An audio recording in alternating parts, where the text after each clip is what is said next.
In 2023, a disturbing video went viral. A 29-year-old police officer in Johor, Bahru, shared an eerie encounter with one of the most scary ghosts of Malaysian and Indonesian folklore.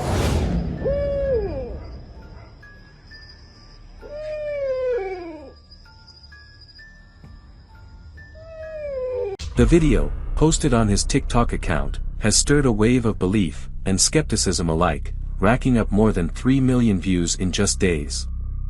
In the footage, a shadowy ghost woman in the bushes, accompanied by chilling, haunting sounds. According to the officer, the incident happened around 2 a.m. during a routine patrol with a fellow officer. "We heard a noise, and saw what seemed like someone entering the bushes. Since it was a restricted area that should not be entered, we immediately rushed to the location using our patrolling multi-purpose vehicle, to conduct an inspection," he told Harian Metro. Welcome to the Glimp. Locals know what the police officer saw. They say it was the Pontianak, Southeast Asia's most feared spirit. Seen across Malaysia, Indonesia, and Singapore, the Pontianak, or Kuntilanak, is not just folklore. It's a ghost woven into the region's culture, superstition, and even urban development. Her name alone is enough to freeze people in their tracks. She's always described the same way, a pale woman in a white dress, long black hair covering her face, with blood-red eyes. She floats, she weeps, and she kills. Young girls are sometimes even ordered to tie their hair back by their elderly relatives, because otherwise they'll look like the Pontianak. Bring the Pontianak up in group conversation, and for sure there will be a person who claims to have known someone, who's seen her in parks or the woods. The Pontianak story begins with tragedy.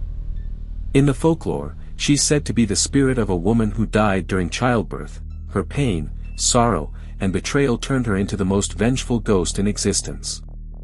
In Indonesian and Malaysian mythology, childbirth is seen as a moment where life and death are the closest. If a woman dies during labor, and isn't properly buried, it's believed her spirit becomes trapped, restless, angry, and vengeful. In ancient texts and oral traditions, similar female spirits appear across Southeast Asia. In Thailand, she resembles the Phi Tai Hong, ghosts of those who died sudden or violent deaths. In Japan, she shares traits with the Yurei, particularly the Onryo, spirits driven by revenge. In the Philippines, the White Lady of Balit Drive echoes the Pontianak's tragic femininity and wrath. But the Pontianak stands apart. Let me explain to you why. In Indonesia, there's an entire city named after her, Pontianak. Legend says the city's founder, Sultan Syarif Abdurrahman, was haunted by a Pontianak while scouting the area. He did everything to scare it away, and at some point, he even fired cannons.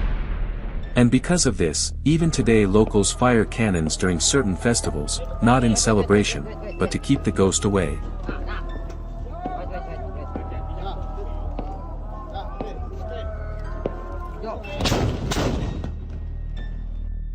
In Malaysia, residents in rural kampungs still leave sharp objects, like scissors or nails, under pillows or in pockets. They believe these can repel the Pontianak, as it is said she fears her own traumatic death, and the instruments that could ward off her spirit. The Pontianak is said to live in banana trees, especially if the tree grows close to someone's home. Urban planners in some rural areas have been known to cut down banana trees before building, just to be safe. Reports of Pontianak sightings aren't just from villagers or remote forest dwellers. Police officers, government workers, and taxi drivers have all spoken of their encounters. As I'm walking towards there with him, right, I remember very clearly, a woman, 12 a.m. All white, long black hair, standing on the aircon ledge, walking back and forth. Oh, I think it's quite normal. The Pontianak sitting on top, yeah. When Pontianak will fly off? No, they will just technically kacau you and all that. Wait, Pontianak is theoretically speaking ghost, right? But then they say Pontianak is exactly like vampire. Actually, like you wake up in the middle of the night, then you saw like just one Pontianak standing behind the door. Correct. staring at you. Yes, correct. Wow. It's like her head, you know, I can't see her face.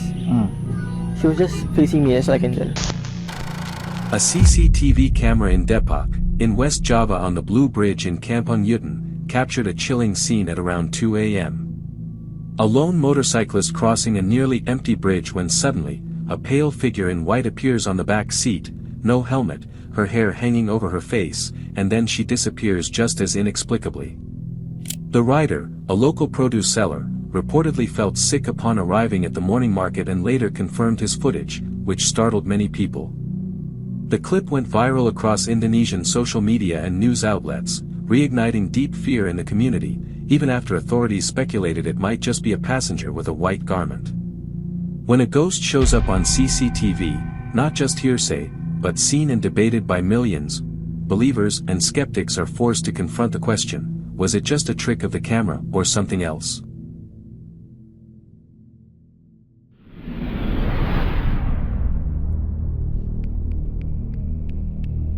Ghost stories are as powerful as ever, and the Pontianak isn't just part of Southeast Asian folklore, she's a cultural force.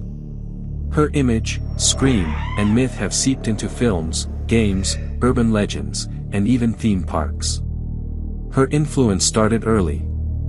In 1957, the Malaysian film Pontianak caused a sensation, filling cinemas across the country and terrifying a generation.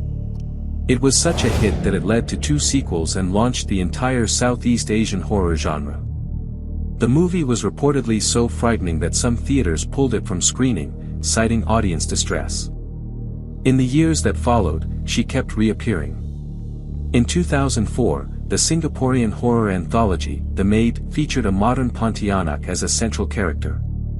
The 2006 Indonesian movie, Kuntilanak, directed by Rizal Mantovani, became so popular it spawned several sequels and rebooted the legend for a new generation.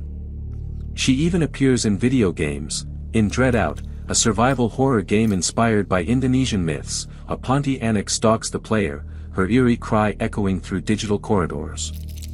Visitors of Malaysia can even experience reenacted encounters with the ghost. But her reach isn't limited to screens. In Malaysia, Hantu, a live horror experience in Kuala Lumpur, features interactive rooms where actors reenact Pontianak encounters, complete with flickering lights and bone-chilling screams. These immersive attractions are popular with locals and tourists alike. The Pontianak is even used in branding and marketing. Indie fashion labels and artists have used her as inspiration, showcasing her image on streetwear, tote bags, and illustrations that reinterpret her as a feminist icon or tragic antihero.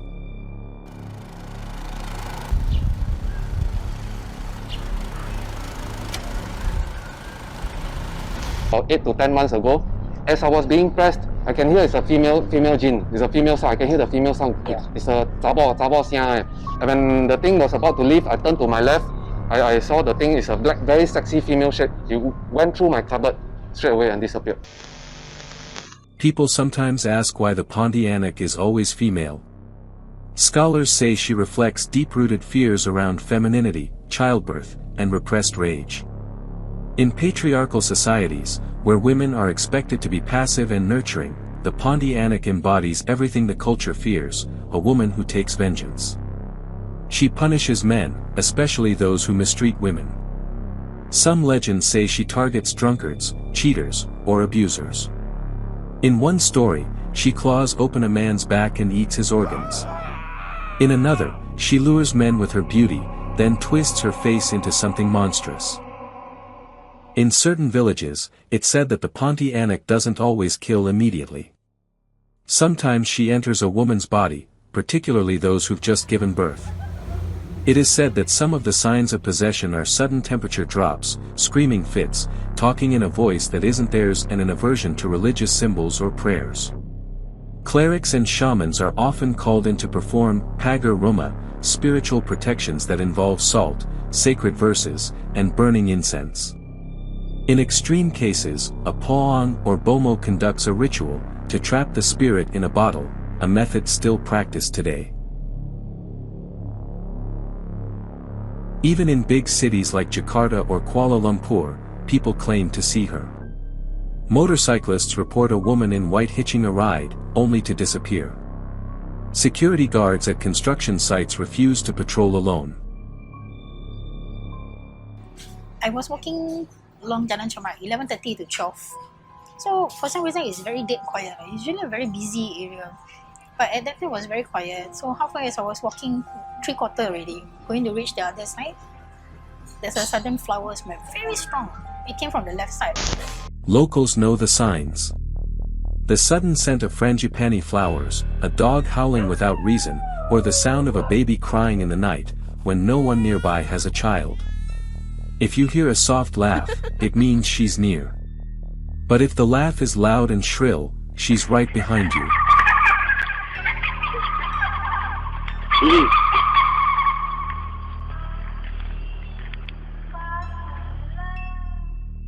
Today, the Pontianak isn't just feared in villages, she's gone fully viral.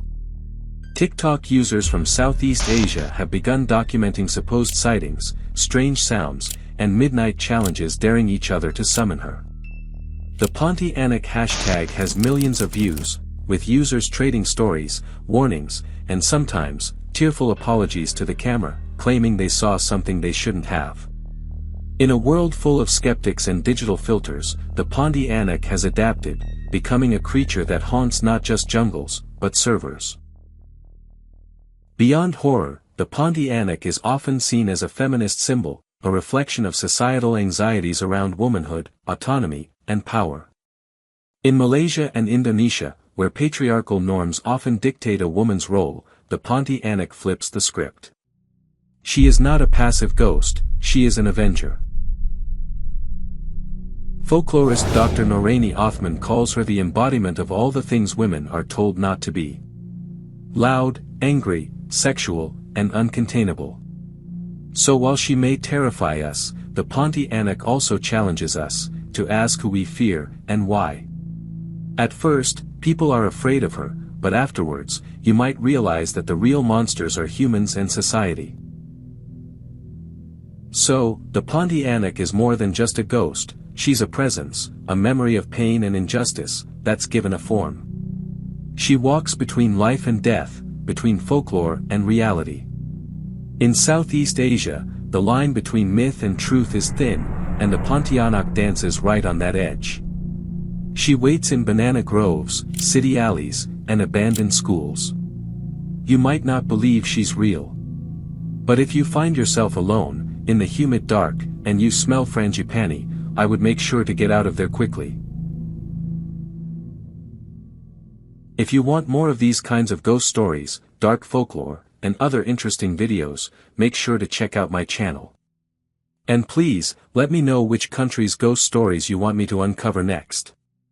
Also, I want to thank our members and subscribers for the support, I really appreciate it. See you next time.